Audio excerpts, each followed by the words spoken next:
तर मी अमेय स्वागत करतो तुमचं अमेझिंग इंजिनियर्सवर. तर आता तयारी कशी करूच्या एपिसोड 2 मध्ये आपण बघून घेऊया तुम्ही विचारलेले सगळे क्वेश्चन्स. ओके, तर जास्त वेळ वाया न घालवता आपण डायरेक्टली क्वेश्चनवर जम्प करूया. तर सगळ्यात पहिला क्वेश्चन होता की सर फक्त ओपन कट ऑफसाठी थोडंसं गाईड करा, स्कोअर कशा प्रकारे वाढवता येईल. ओके, तर हा खूप जनरलाइज क्वेश्चन झाला. ॲक्च्युली माझं नेहमी म्हणणं असतं की तुम्ही कट ऑफ ओपनचाच क्लिअर करायचं नेहमी तुम्ही ट्राय करा. पण जेवढं तुम्ही स्पेसिफिकली जेवढं डिटेलमध्ये मला क्वेश्चन्स विचाराल ना तेवढं खूप जास्त चांगलं होईल. कारण जेवढं तुम्ही जनरल क्वेश्चन सिंगल स्टेटमेंटमध्ये विचाराल मला तेवढं मला जनरल उत्तर द्यावं लागेल. तर त्यामुळे आता आपण फक्त जनरलच मी उत्तर देतो कसं आहे ते की विचारले त्याने की स्कोअर कशा प्रकारे वाढवतो. ह्याच्यामध्ये 4-5 ऑप्शन मला आता केसेस कन्सिडर करावे लागतील. जेवढं तुम्ही स्वतःची केस डिटेलमध्ये सांगाल तेवढं मला सांगणं बरं होईल. ठीक आहे, तर सगळ्यात पहिल्यांदा तुमचा सिलेबस कंप्लीट नसेल तर माझं म्हणणं असेल की ऑब्व्हियसली सगळ्यात पहिल्यांदा तुम्ही सिलेबस कंप्लीट करून घ्या.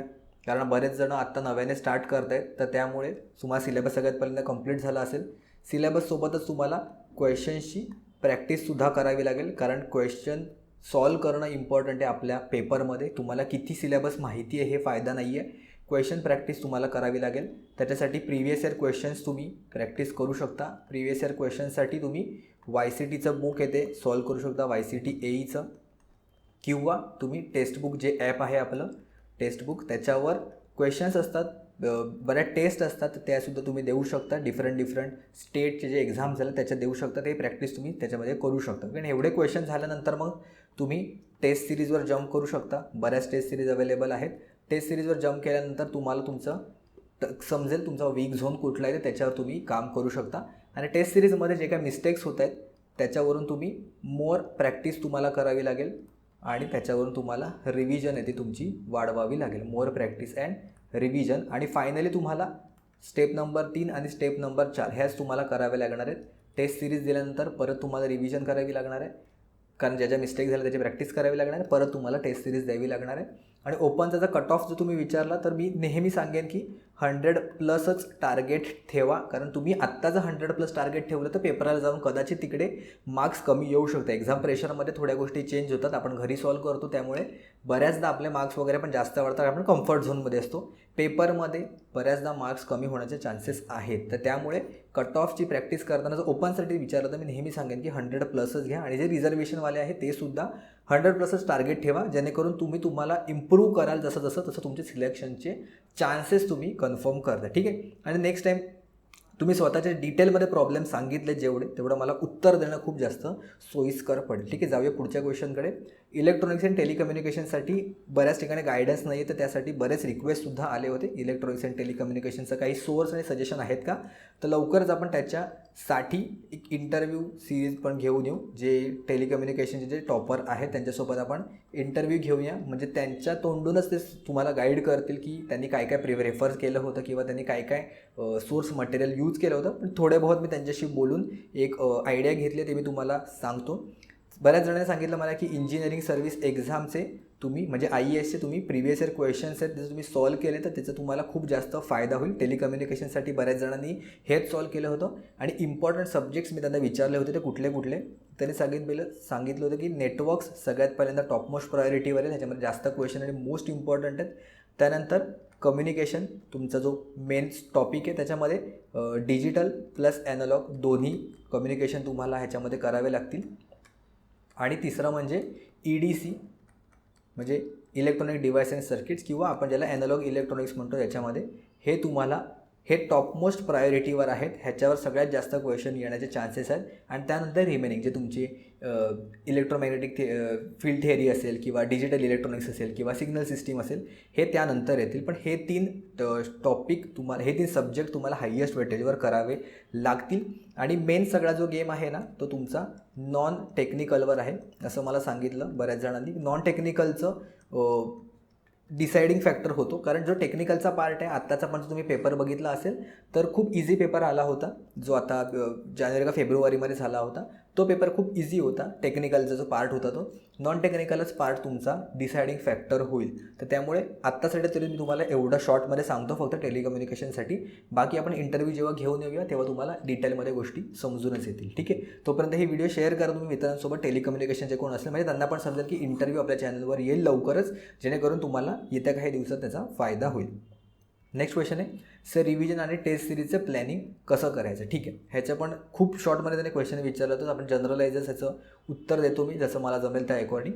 तर रिव्हिजन आणि टेस्ट सिरीजचं प्लॅनिंग कशी करायची. तर सपोज टेस्ट सिरीजमध्ये आपण अज्युम करूया टेक्निकलचा जो पार्ट आहे आणि नॉन टेक्निकलचा पार्ट आहे. करेक्ट.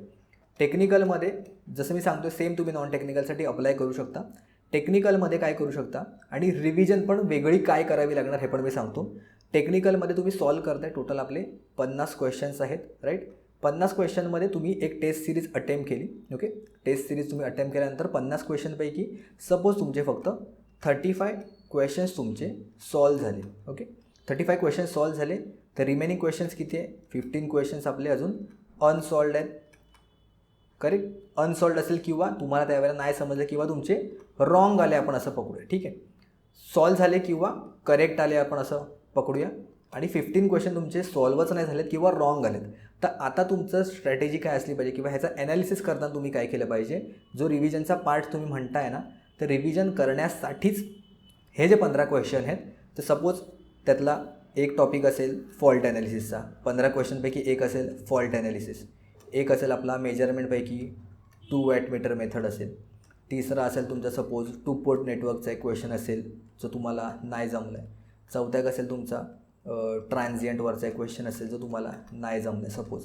आणि एक 5वा क्वेश्चन मी घेतो नेटवर्कचा वगैरे कुठला तरी किंवा आता पॉवर इलेक्ट्रॉनिक्सचा सपोज रेक्टिफायरवर एक क्वेश्चन आला जो तुम्हाला नाही जमत आहे. ओके. किंवा नाही जमलं आहे. 15पैकी सपोज मी 5चं एक्झाम्पल घेतो.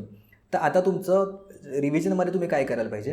रेक्टिफायरचा तुमचा जो क्वेश्चन चुकला आहे ना सिमिलर टाईपचे तुम्ही 10 ते 15 क्वेश्चन्स तुम्ही दुसऱ्या सोर्समधून सॉल्व केले पाहिजे. म्हणजे सिमिलर टाईपचा क्वेश्चन. सपोज रेक्टिफायरवर तुम्हाला विचारला त्यांनी की आय नॉट ॲव्हरेजची व्हॅल्यू काढा. ओके. आउटपुट ॲव्हरेज करंट किती होता तो तुम्हाला फाइंड आउट करा. तर सिमिलर टाईपचा जिथे आउटपुट ॲव्हरेज करंट विचारला गेला असे 10 ते 15 क्वेश्चन तुम्ही एक्स्ट्राचे सॉल्व केले पाहिजेत. कुठून. ते एक तर तुम्ही YCTवरून बघू शकता किंवा दुसरं तुम्ही टेक्स्टबुकवरून डायरेक्टली सर्च करू शकता. प्रिव्हियस इयर क्वेश्चन कसे यूज करायचे त्याची पण मी व्हिडिओ बनवली होती तर त्याच्यावरून तुम्हाला आयडिया येईल. ओके. परत हवं असेल त्याची पण मी लिंक आय बटनवर प्रोव्हाइड करेन किंवा रिसेंट आपल्या टेलिग्रामच्या चॅनलवर पण मी अपलोड करेन जेणेकरून तुम्हाला त्याचा फायदा होईल. फॉल्ट ॲनालिसिसचा जो क्वेश्चन चुकला होता जिथे तुम्हाला फॉल्ट करंट काढायला सांगितला होता त्याचे परत 10 ते 15 क्वेश्चन तुम्ही सॉल्व करा सिमिलर टाईपचा. म्हणजे आत्ता जो क्वेश्चन तुमचा चुकला आहे किंवा जो नाही समजला आहे त्याच्यावर तुम्ही 10 ते 15 क्वेश्चन सॉल्व केल्यावर तुम्हाला ॲटलिस्ट कमांड येईल त्या पर्टिक्युलर क्वेश्चनवर. आणि हा क्वेश्चन सॉल्व करताना ऑब्व्हियसली तुमची बाय डिफॉल्ट रिव्हिजन होणारच आहे. जर तुम्ही हे 15 क्वेश्चनपैकी प्रत्येकाचे जर 10-10, 12-12, 15-15 क्वेश्चन सॉल्व करते. सपोज हे 15 क्वेश्चन्स जे तुमचे चुकलेत प्रत्येक 15 क्वेश्चनच्या मागे तुम्ही 10-10 क्वेश्चन सॉल्व करते. मिनिमम 10 तरी पकडले म्हणजे तुमची टोटल 150 क्वेश्चनची तुमची प्रॅक्टिस होती आहे या टेस्ट सिरीज दिल्यानंतर पण. आणि ही खूप होते. रिव्हिजन म्हणजे काय असतं की जे तुम्ही ऑलरेडी केलं आहे किंवा विसरलं आहे त्याच्यावर तुम्ही परत एकदा जाऊन बघणं या गोष्टीच. करेक्ट. तर त्यामुळे रिव्हिजन म्हणजे काय फक्त पानं पलटणं होत नाही. तुम्ही जर हे क्वेश्चन सॉल्व करताय क्वेश्चनची प्रॅक्टिस करताय नवीन नवीन क्वेश्चन बघतायत ऑटोमॅटिकली तुमची रिव्हिजनच होते एक प्रकारची. तर त्यामुळे टेस्ट सिरीजमध्ये तुम्ही ह्या गोष्टी करू शकता. जे तुमचे चुकलेले आहेत त्याच्यापैकी प्रत्येक टॉपिक मागे किंवा जो पर्टिक्युलर क्वेश्चन आहे त्या प्रत्येक क्वेश्चन सारखे सिमिलर तुम्हाला 10 ते 15 क्वेश्चन सॉल्व करायचे आहेत जेणेकरून तुमची अजून जास्त प्रॅक्टिस होईल कमांड येईल आणि नंतर कधीही तो क्वेश्चन विचारला की डायरेक्टली तुम्ही कॉन्फिडंटली त्याचं उत्तर देऊ शकाल. ओके. तर हे तुम्ही टेस्ट सिरीज नंतर तुमचा रिव्हिजन आहे तो प्लॅन करू शकता. ओके. सेम तुम्ही नॉन टेक्निकलला पण अप्लाय करा की जे चुकलं आहे ज्या टाईपचे सिमिलर टाईपचे क्वेश्चनची तुम्ही प्रॅक्टिस करून घ्या. पुढे क्वेश्चन आहे नॉन टेक्निकलसाठी कुठून आपण क्वेश्चन करू शकतो. रिझनिंग किंवा मॅथ्ससाठी हे विचारतात बरेच जण विचार किंवा यूट्यूब चॅनल वगैरे आहेत त्या माहिती का त्याची लिंक आहे ना दोन्हीची मी तुम्हाला खाली डिस्क्रिप्शन बॉक्समध्ये प्रोव्हाइड केली आहे. लिंक तुम्हाला खाली मिळून जातील. ह्याच्यासाठी तुम्ही रिझनिंगसाठी तर मी लिहून देतो इथे. रिझनिंगसाठी तुम्हाला अड्डा 24/7ची 0 to हिरो जी प्लेलिस्ट आहे ती तुम्ही फॉलो करा. बेस्ट आहे. मी सुद्धा स्वतः ती फॉलो केली होती. आणि ॲप्टिट्यूडसाठी एकतर अड्डा 24/7चीच प्लेलिस्ट आहे किंवा जेनिक एज्युकेशन म्हणून एक चॅनल आहे जेनिक एज्युकेशन त्यांचे तुम्हाला ॲप्टिट्यूडची क्रॅश कोर्स तुम्हाला मिळेल तो पण तुम्ही फॉलो करू शकता. किंवा अड्डा 24/7चं 0 to हिरो पण जरी बघितलं तरी पण चालेल काय प्रॉब्लेम नाही आहे. दोन्हीपैकी जो तुम्हाला आवडेल तो तुम्ही बघू शकता किंवा ह्याच्या व्यतिरिक्त जर तुम्हाला दुसरं कोणाचंही आवडत असेल बघू शकता. मी स्वतः हे रेफर केले होते म्हणून तुम्हाला मी सांगितले. आणि सोर्सेस क्वेश्चन प्रॅक्टिससाठी जर तुम्हाला हवे असेल तर अगेन मी सांगेन टेक्स्टबुकवर तुम्हाला बरेच मिळतील किंवा बँकिंगचे IBPS POचे क्वेश्चन्स तुम्हाला मिळतील, तिथे टेस्ट आहेत बरेच अवेलेबल. प्रीचे तुम्ही केले तर चांगले होते. IBPS PO प्रीचे क्वेश्चन सॉल्व करा. जर तुम्हाला थोडे जास्त कठीण वाटत असतील इनिशियली फेजमध्ये तर IBPS क्लर्कचे तुम्ही क्वेश्चन जरी सॉल्व केले तरी चालेल. मेन्सवर यायची गरज नाही आहे POमध्ये. या IBPS क्लर्क लेवलचे क्वेश्चन जरी सॉल्व केले तरी चालेल इनिशियली, आणि त्यानंतर मग PO प्रीवर गेलात तरी चालेल.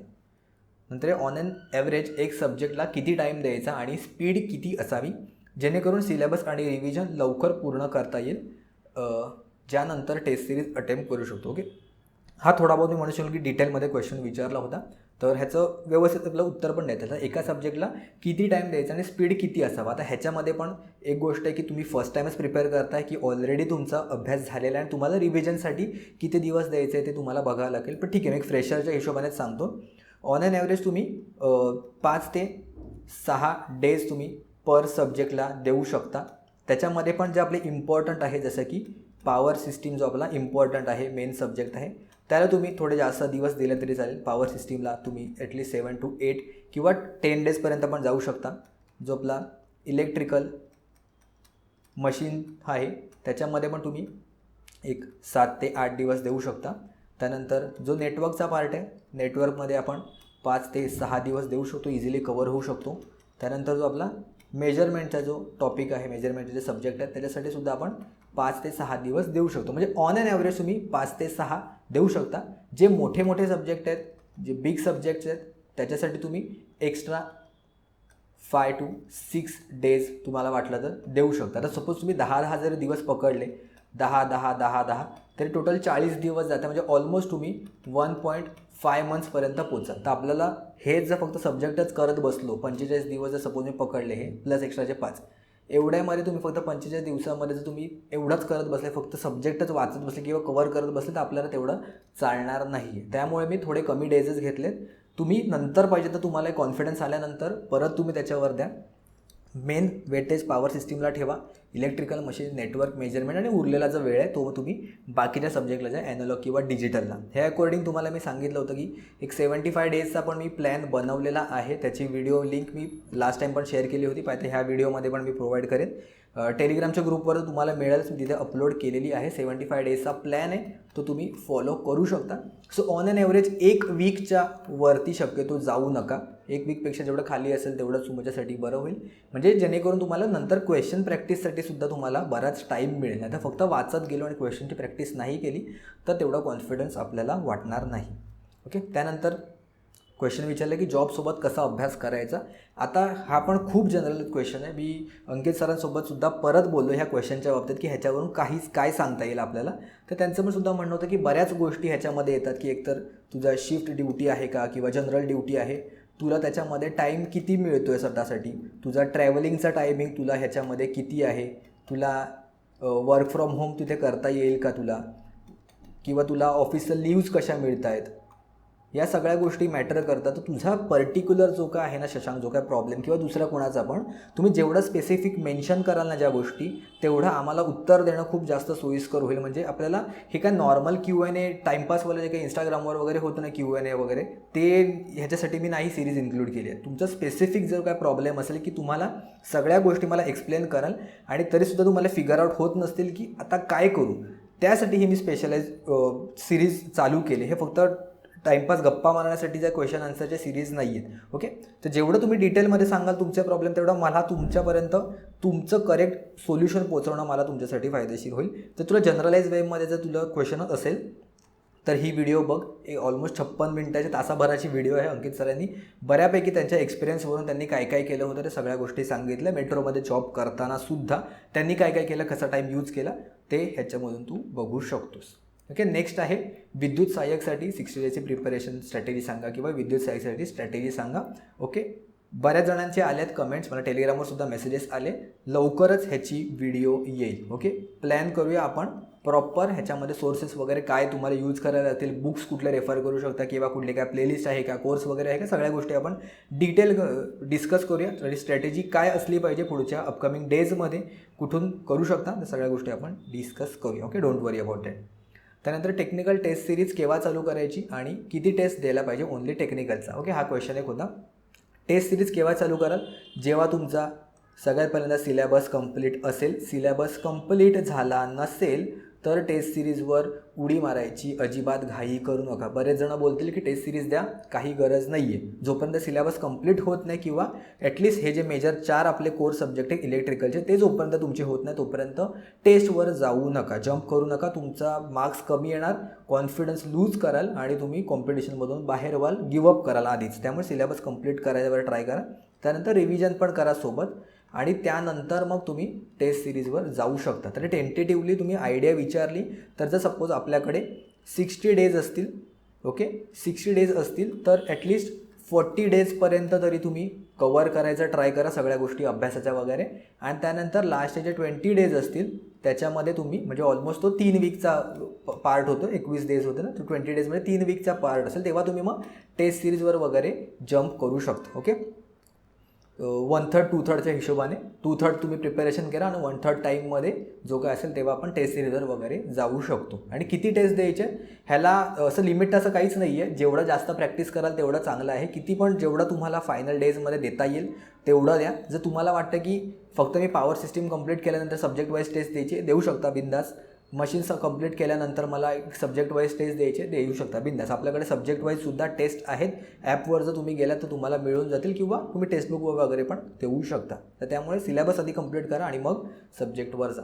त्यानंतर महाट्रान्सकोचे मेडिकल कुठे होते, चष्मा चालतो का विद्युत सहाय्यकसाठी? ऑफकोर्स चालतो. मला स्वतःला चष्मा आहे, चालतो. त्याच्यामध्ये चष्म्याचा काहीच प्रॉब्लेम नाही. आपलं काय लोको पायलट नाही आहे किंवा ट्रेन ऑपरेटर आपण नाही आहे. तर त्यामुळे काय एकदम A1 स्टँडर्डचे आपल्याकडे इथे जे काय टेस्टिंग आहे ती होत नाही. नॉर्मल लेवलवर होतं. ऑलमोस्ट सांगायचं तर A3 आपण कन्सिडर करू शकतो, जे ज्युनियर इंजिनियरला किंवा असिस्टंट इंजिनियरला वगैरे लागते त्या स्टँडर्डची होते. आणि मेडिकल तुमच्या नियर बाय जो डिस्ट्रिक्टमध्ये सिव्हिल सर्जन वगैरे असेल त्याच्याकडे होते. आणि बरेच जण एकत्र असतात त्यामुळे त्याच्याबाबतीत टेन्शन घेऊ नका. एकदम हार्ड मेडिकल टेस्ट होत नाही. जी नॉर्मल लेवलची असते A3 लेवलची किंवा ज्युनियर इंजिनियर लेवलची ती होते. एकदम चष्म्याचा किंवा कलर ब्लाइंडनेस वगैरे किंवा हिअरिंगचा थोडा बहुत प्रॉब्लेम असला, बऱ्याच जणांना जसे डाऊट आले होते, त्या बाबतीत काही टेन्शन घेऊ नका. सगळ्यात पहिल्यांदा तुम्ही सिलेक्ट व्हा आणि त्यानंतर मग जे काही गोष्टी आहेत त्या तुम्हाला समजून येतील. एवढं काही टेन्शन घ्यायची गरज नाही आहे. ओके नेक्स्ट क्वेश्चन आहे की सर इंटरनल वॅकेन्सीजसाठी किती आणि कसं प्रिपरेशन करावं लागेल? तर इंटरनल एक्सटर्नलमध्ये ऑलमोस्ट सगळ्या गोष्टी सेमच राहतील, असं काहीच नाही. कॉम्पिटिशन तर दोन्हीकडे आहे आपल्याला. प्रिपरेशन स्ट्रॅटेजी जर तुम्हाला कळत नसेल कुठून काय करावं, सोर्स आता एवढ्या शॉर्टेस्ट टाईममध्ये शोधणं पॉसिबल नसेल कारण एक्झाम आपली लवकरच होऊ शकते. तर आता सेल्फ स्टडी करणं पण कधी कधी पॉसिबल होत नाही किंवा आता स्टँडर्ड रेफरन्स बुकसुद्धा आपण आता घेऊ शकत नाही. तर अशा वेळेला प्रॉपर गायडन्स असणं फार गरजेचं आहे. त्याच्यासाठी आपण कोर्स वगैरे पण लॉन्च केलेला आहे, तर तो तुम्ही रेफर करू शकता. बरीच मुलं ह्याच्यामध्ये इनरोल्ड आहेत ऑलरेडी.